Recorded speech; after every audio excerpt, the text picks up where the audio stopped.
Lauhan o grilo, kwintas, gold.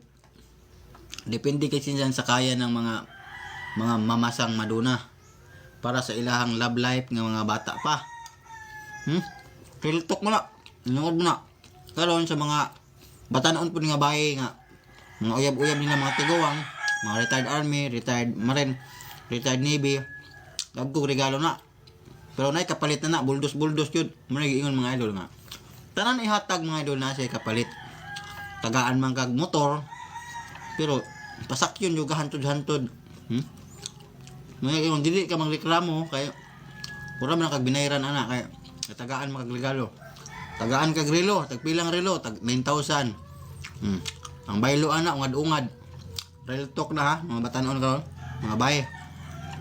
Nay kapalit. Ngayon, awak lagi kapalit, wala ko, di ko manukot mabayad, pero muturbara. Los-los.